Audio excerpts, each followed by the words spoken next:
안녕하세요. 저는 홀로 힘든 시간을 견디며 이제서야 행복을 찾기 시작한 여자입니다. 각박한 세상 속에서 비탈 길 없이 평탄한 삶을 살 수 없다고 하지만 이 정도까지 살기 힘들 줄은 몰랐어요. 가끔 막장 드라마를 보면서 진짜 이런 일을 겪는 사람이 있을까라는 생각을 종종 했었어요. 그런데 TV에서나 보던 막장 드라마 속 주인공이 제가 될 줄은 과연 누가 알았을까요? 저는 몇 년 전 맷띠 매운 결혼 생활을 한번 맛보고 이혼 후 인생의 쓴맛을 배웠어요. 그래도 다행인 게 예전 같았으면 이혼에 대한 안 좋은 시선들이 많았겠지만 요즘은 너도 나도 이혼을 하니 이젠 이혼 정도는 흠축에도 안 끼더라고요. 덕분에 인생이 호락호락하지만은 않다는 교훈도 얻게 되고 새로운 출발도 할 수 있게 됐어요. 지금부터 어쩌다 제가 이혼을 하게 됐는지 여러분들께 들려드리려고 해요. 저는 대기업까지는 아니지만 그래도 계속 치고 올라가는 추세인 회사에 입사한 평범한 회사원이에요. 입사 당시에 제가 학생 시절 때부터 만나고 있던 남자친구가 있었는데 각자 취업하고 자리 잡는다고 서로 바빠지면서 연락도 뜸해지고 하다 보니 자연스럽게 이별을 맞이하게 됐어요. 아무래도 오랫동안 만난 남자친구라서 그런지 있다가 없으니까 빈자리가 크게 느껴지더라고요. 제 자취방에 있던 전 남자친구의 물건들을 정리하는데 마음이 너무 공허했어요. 그러다 몇 주 뒤 직장 동료가 사람은 사람으로 있는다는 말도 있지 않냐며 저처럼 여자친구와 헤어져서 힘들어하는 친구가 있는데 소개시켜 줄 테니 만나보라는 거예요. 어차피 한번 만난다고 바로 결혼할 것도 아니니 소개를 받았었어요. 막상 만나니 취향도 비슷하고 웃음 코드도 비슷해서 의외로 잘 맞더라고요. 그런데 상대방 직업이 의사라 저렇게 잘난 사람이 일개 회사원인 저를 마음에 들어할까 싶었죠. 걱정과 달리 상대방은 저를 마음에 들어했고 결혼을 전제로 진작에 만나보자고 고백을 했어요.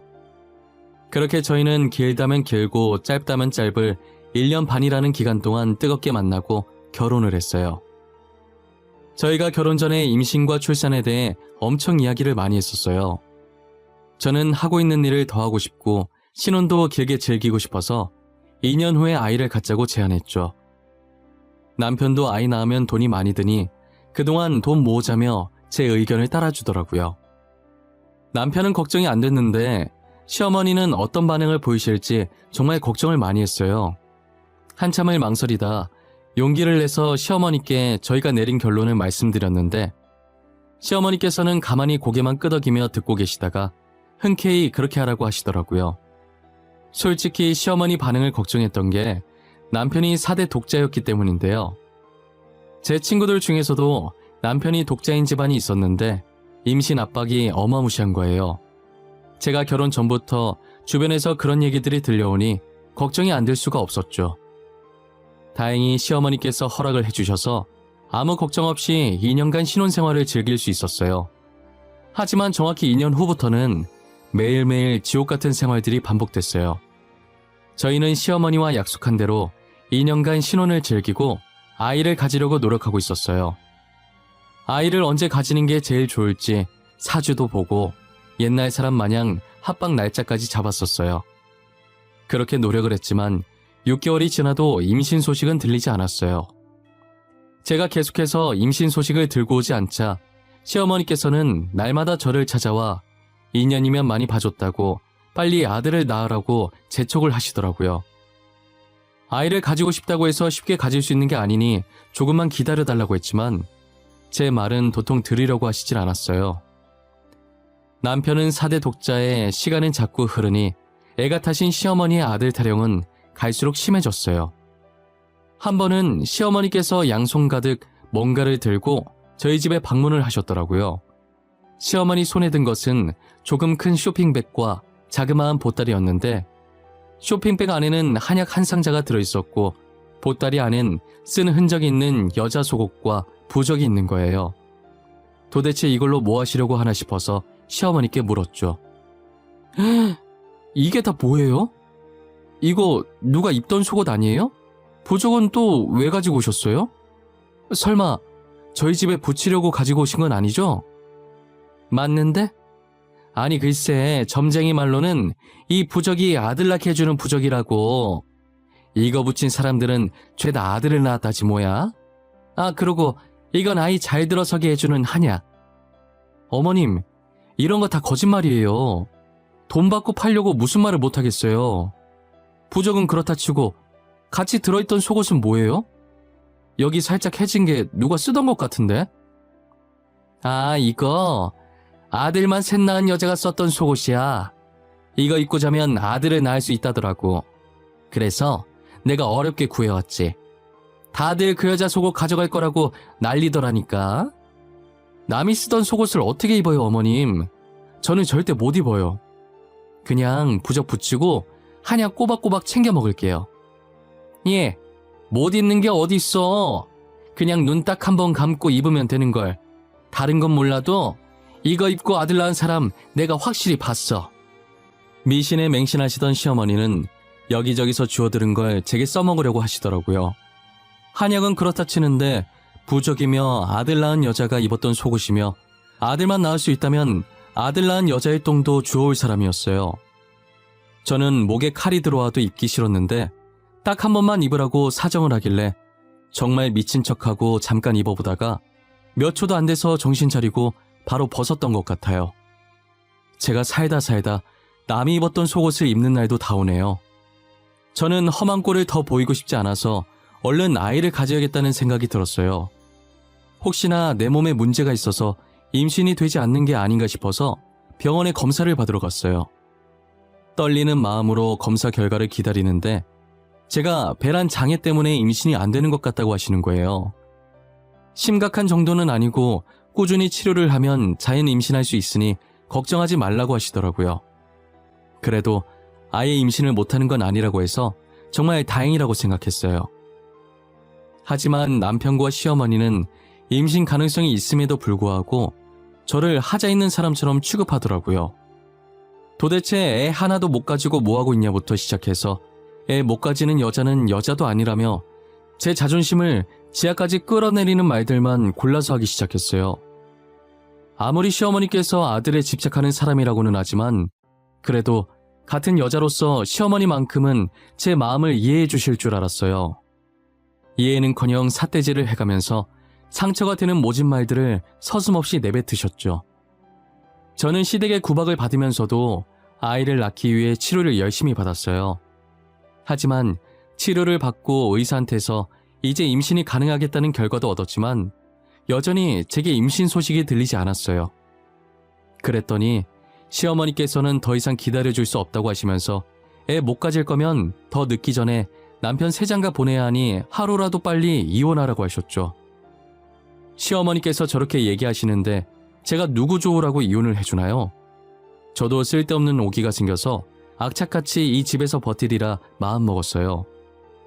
매일같이 제 면전에 이혼 서류가 날아다녔지만 절대 도장을 찍어주지 않았어요. 저에게도 이런 잡초 같은 근성이 있을 줄은 전혀 몰랐네요.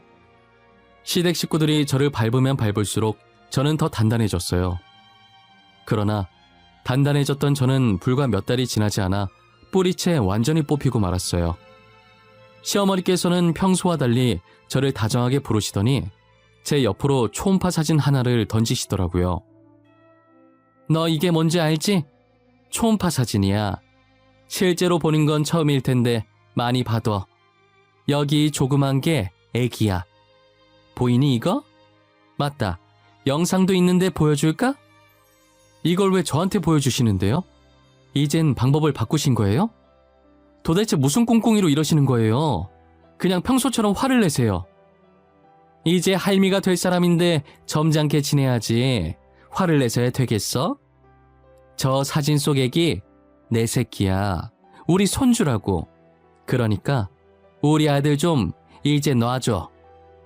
그이 애라고요? 확실한 거예요? 괜히 저 떼어내고 싶어서 쑤쓰시는 거 아니고요? 예, 너는 이런 대우 받으면서도 우리 집에 붙어있고 싶니? 나 같으면 진작에 이혼했겠다. 진짜 내 손주 맞고 위자료 달라는 대로 줄 테니까 아들 발목 그만 잡고 제발 이혼 좀 해줘. 부탁이야, 응? 저는 애써 괜찮은 척 정신 부여잡고 표정 관리하면서 시어머니 말에 맞받아치긴 했지만 남편에게 상간녀가 있었다는 것도, 그리고 그 여자가 임신을 했다는 것도 너무 충격이었어요. 남편과 상간녀는 의사와 환자로 만나 사랑을 키워갔더라고요. 시어머니 말을 들어보니 상간녀가 꽤나 돈이 많은 집안의 사람인 것 같았어요. 돈도 많은데 거기에 남편 아이까지 임신을 했으니 당연히 결혼을 서두르고 싶었겠죠. 그러기 위해서는 제일 먼저 제가 남편이랑 이혼을 해야 했고요. 제가 그동안 온갖 수모를 다 받으며 여기까지 어떻게 버텨왔는데 겨우 저 초음파 사진 한 장에 완전히 무너지게 되더라고요. 다른 여자가 남편의 아이까지 임신한 이상 제가 여기서 더 버티고 있을 이유는 없었어요. 결국 저는 남편에게 이혼 소송을, 상간녀에겐 상간녀 소송을 해서 위자료를 받을 수 있는 만큼 다 받아내고 그 집에서 나오게 됐어요. 하지만 저도 이대로 순순히 손 놓고 당하고만 있을 수는 없는 노릇이라 명예훼손으로 고소를 당하는 한이 있더라도 어떻게든 복수를 하리라고 마음먹었어요. 그간 구박을 받으면서 혹시나 필요할 때가 있지 않을까 싶어서 모아둔 녹음본들이 있었어요. 전 시어머니께서 제게 초음파 사진을 들이밀던 순간도 다 들어가 있었죠. 저는 의사협회 홈페이지에 들어가 익명으로 남편의 불륜 사실을 녹음본과 함께 올렸어요. 제가 올린 글은 삽시간에 조회수가 어마어마했고 남편 병원까지 이 얘기가 들어가게 됐죠. 남편 병원은 난리가 났고 결국 남편은 병원 이미지 떨어뜨린다는 이유로 잘리게 되었어요. 그리고 저는 의사협회에 더 이상 남편이 의사 생활을 못하게 블랙리스트로 추가시켜달라고 항의했죠. 사람들도 저런 의사한테 자기 배우자들 치료 맡겼다가 바람나면 어쩌냐고 힘을 실어주더라고요. 덕분에 모든 병원에 블랙리스트로 올라갔고 남편은 직접 개인 병원을 개원하지 않는 이상 어느 병원에도 들어갈 수가 없었어요. 복수를 하긴 했지만 마음의 상처가 너무 커서 저는 우울증에 걸리고 말았어요. 끝없이 파고드는 우울함이 업무까지 지장이 가기 시작해서 한동안 휴가를 내고 출근을 안 하다가 결국엔 퇴사를 하고 이대로 가다간 정말 죽을 것 같다는 생각에 본격적인 심리치료에 들어갔어요. 치료도 받고 부모님 곁으로 돌아가면서 점점 마음의 안정이 찾아오더라고요. 하지만 조금 더 쉬고 싶은 마음에 일을 다시 시작하지는 않고 있었어요. 저희 집안이 원래 할아버지께서 사업을 조금 크게 하셨어서 남긴 재산이 꽤 많은 편이었어요. 사업이라는 게 늘 잘 되는 것만은 아니기 때문에 저희 아버지는 사업을 좋아하지 않으셨어요. 그래서 할아버지 돌아가시고 아직 회사가 잘 나갈 때 다른 분께 비싸게 팔아 넘기셨고 아버지는 본인이 다니고 있던 회사에 계속 다니면서 매달 꼬박꼬박 월급은 받고 사셨죠. 이것 때문에 동네 사람들 사이에서 저희 집안에 대한 이야기가 많이 나왔었어요. 할아버지 회사가 잘 나가서 돈 많은 부자인 줄 알았는데 그것도 다 빚으로 내서 운영한 거고 할아버지 돌아가시고 빚 갚으려고 다른 사람한테 회사 넘겼다고 알고 보면 빈털털이라면서 씹어댔죠. 하지만 아버지는 오히려 그 헛소문이 더 많은 사람들한테 퍼져나갔으면 좋겠다고 하셨어요. 그래야 저희한테 돈 보고 접근하는 사람들이 없어진다면서요. 아버지의 바람대로 소문은 빠른 속도로 퍼졌고 저희에게 돈을 노리고 접근하는 사람들이 없었어요. 그렇게 할아버지의 숨겨진 재산들은 저희 가족들만의 비밀이 되어버렸죠. 그래서 저도 할아버지 재산의 존재를 잊고 있었는데 아버지께서 갑자기 저를 부르시더니 할아버지가 생전에 사놓으신 땅이 하나 있는데 재개발에 들어가서 땅값이 미친 듯이 올랐다는 거예요. 그 땅이 할아버지께서 제 앞으로 남겨놓은 유일한 재산이었는데 돈도 얼마 안 되는 땅이어서 얼마 전까지도 부모님께서 팔까 말까 고민했었다고 하시더라고요. 그런데 하루아침에 그 땅을 사고 싶다고 얼마를 부르든 다 맞춰서 줄 테니 팔아달라면서 연락 기다리겠다는 사람들이 많길래 알아보니 이런 상황이었던 거죠. 사람들 발길도 많아지고 있으니 거기에 건물을 하나 지으면 딱일 것 같다면서 제 명의로 지어서 1층은 제가 운영할 가게를 만들고 2층부터 4층까지는 저보고 하고 싶은 대로 하라고 하시더라고요. 제 수중에 당장 건물 올릴 비용이 없는데 이게 무슨 뚱딴지 같은 소리인가 했어요. 아빠, 내가 지금 돈이 어디 있다고 건물을 올려? 나랑 장난하자는 거야? 그냥 아무것도 하지 말고 가만히 내비둬. 아빠가 있는데 무슨 걱정이야? 내가 건물 지어줄게. 너는 그냥 돈 세고 있을 준비나 하고 있어. 이건 아빠가 주는 이혼 선물이야. 너도 이제 새 출발해야지. 우울증도 몸을 조금씩 움직여야 나. 아빠, 진짜지? 장난이었다고 모르게 없기다. 건물 지어주기로 나랑 약속한 거야? 안 그래도 치료 조금만 더 받고 슬슬 일해야겠다는 생각하고 있었어. 잘 생각했어. 일하면서 잡생각도 줄이고 그러다 보면 과거 일은 금방 잊혀져. 네가 어디가 못나서 그런 사람들 때문에 기죽어서 살아. 보란듯이 당당하게 살아야지. 아버지께서는 제게 약속하신 그대로 그 땅에 제 명의로 된 건물을 하나 지어주셨고, 건물이 지어지는 동안에도 꾸준히 치료를 받으며 이전보다는 훨씬 더 좋아진 상태로 지내고 있었어요. 저는 아버지 말씀대로 건물 1층엔 가게를 운영하기 위해 잠시 비워뒀고 2층부터 4층은 원룸으로 만들어 월세를 받고 있었어요.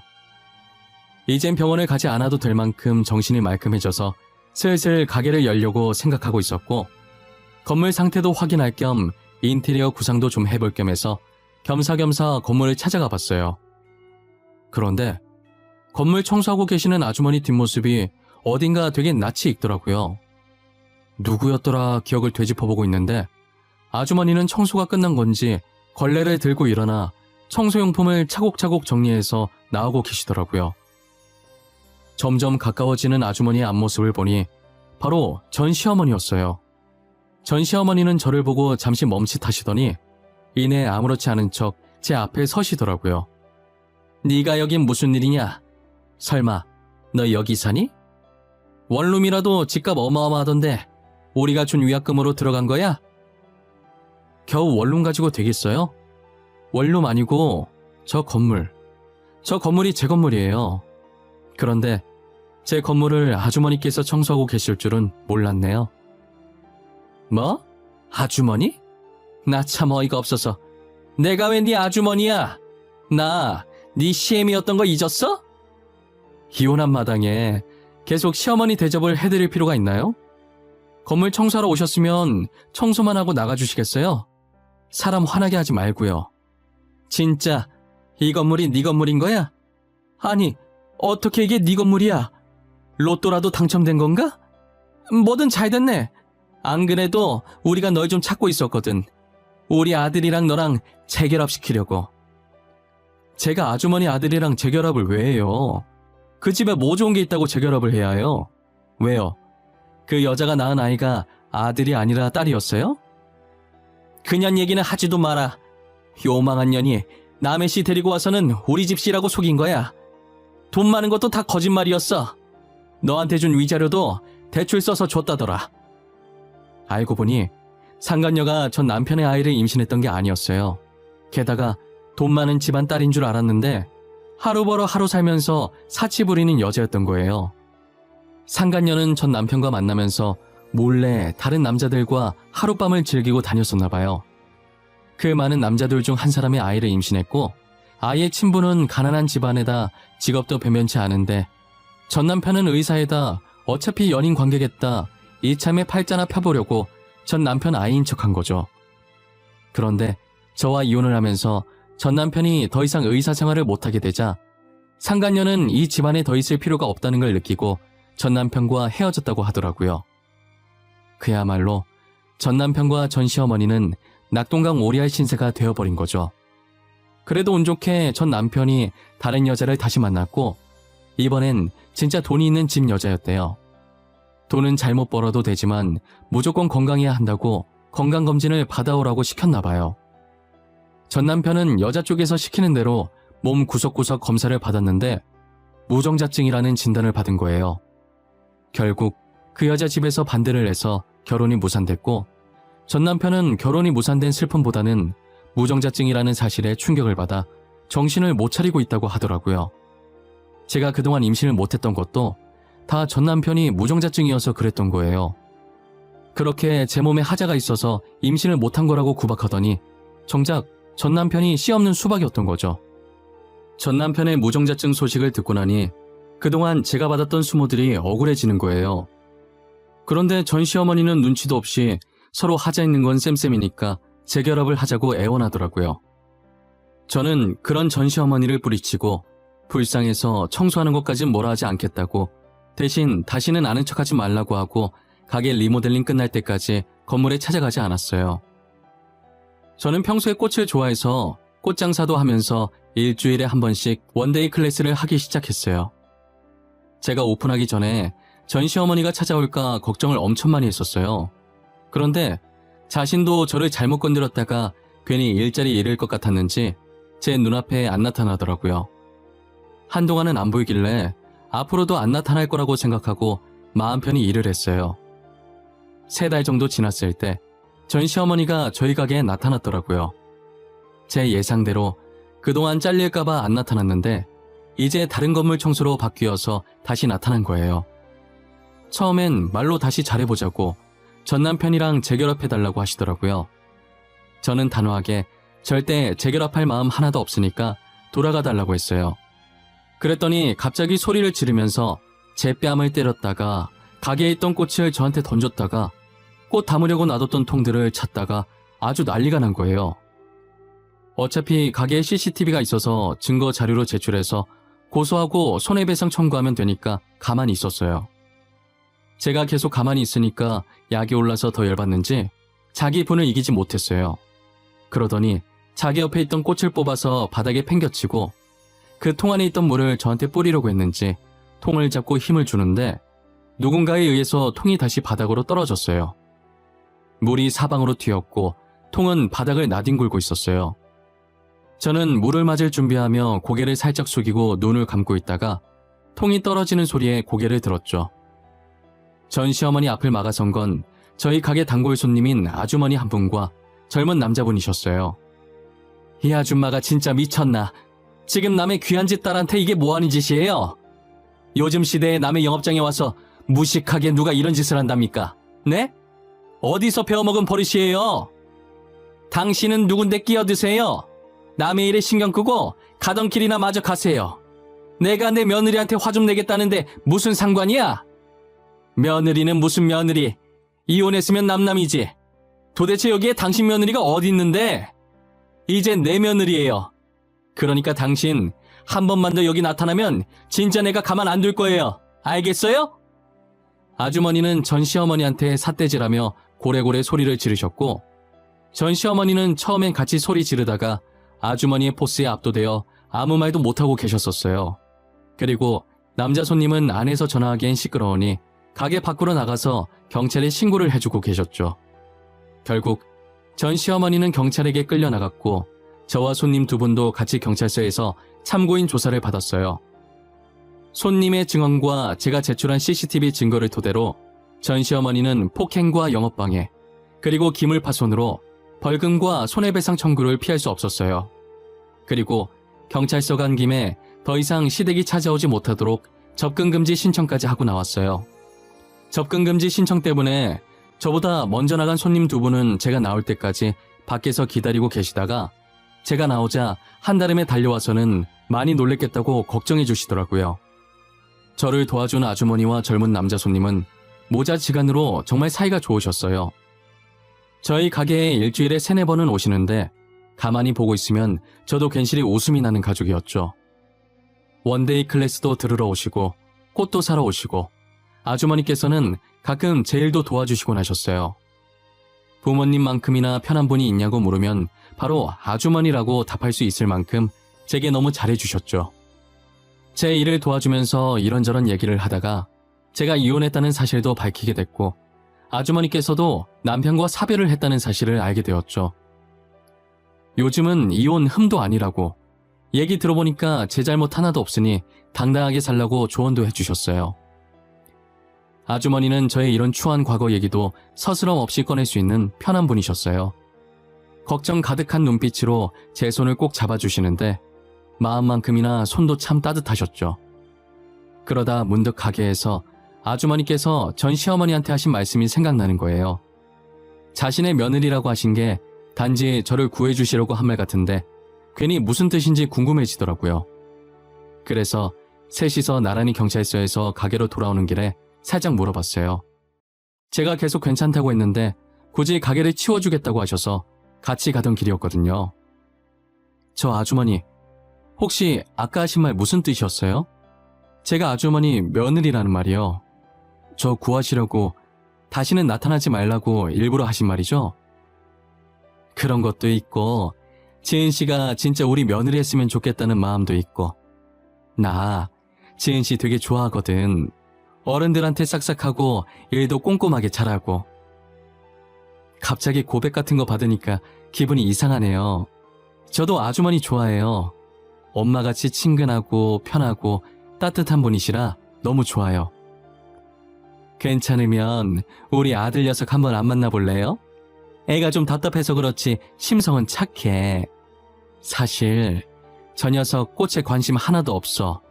안 온다고 난리치다가 지은 씨 보고 반해서 오는 거야. 아이, 엄마. 그렇게 멋없이 말하면 어떡해.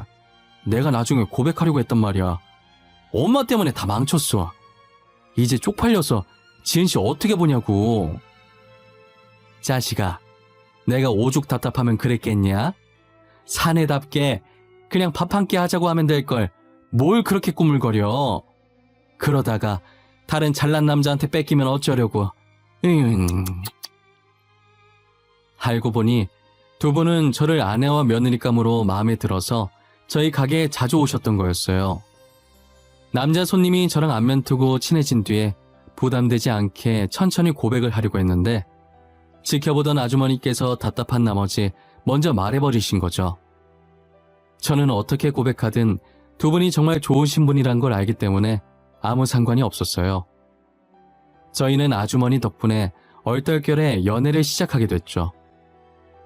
그리고 현재 연애 6개월 만에 사랑의 결실을 맺게 되어 배가 더 불러오기 전에 결혼을 해야 할 것 같아서 저희는 초고속으로 결혼 날짜를 잡고 지금 이것저것 준비하느라 바쁜 하루를 보내고 있네요. 정말 하늘에서 정해놓은 짝이 따로 있는 것 같아요. 비록 6개월이라는 짧은 연애 기간이었지만 서로에 대해 많은 것을 알게 됐고 이렇게 아이까지 얻게 되니 이보다 더 행복할 수는 없는 것 같아요. 아이 못 가져서 구박받던 지난 날들을 싹 잊게 해주는 것 같아요. 이제 저도 좋은 인연들을 만나 새 출발을 준비하고 있으니 힘들었던 과거는 전부 지워버리고 새로운 가족들을 위해 지금 현재를 충실히 살아가 보려고 합니다. 여러분들은 저처럼 미련하게 5기로라도 버티고 있지 마시고 잘못된 인연은 빠르게 끊어버리세요. 주위를 둘러보면 더 좋은 사람들이 많은데 굳이 그런 사람들 때문에 상처받을 필요는 없잖아요. 그리고 이혼했다고 절대 나쁜 거 아니니까 고민하지 마시고 아니라고 생각될 때 바로 이혼하세요. 못 볼 꼴 더 보이기 전에 이혼하시는 게 서로한테 더 좋습니다. 세상에 반이 남자고 여자인데 제가 받은 상처 감싸줄 사람 한 명 없을까요? 똥차 가고 벤츠 온다는 말이 있듯이 저처럼 전 남편 같은 똥차 가고 현재 남편 같은 벤츠 올 수 있어요. 그러니 이혼녀 이혼남이라고 낙인 찍히는 것에 두려움을 가지지 않으셨으면 좋겠습니다. 저의 긴 이야기는 여기까지입니다. 지금까지 제 이야기 들어주신 모든 분들께 감사하고 늘 행복하셨으면 좋겠어요. 상처받지 않고 사랑만 받으며 살아가시길 바랄게요.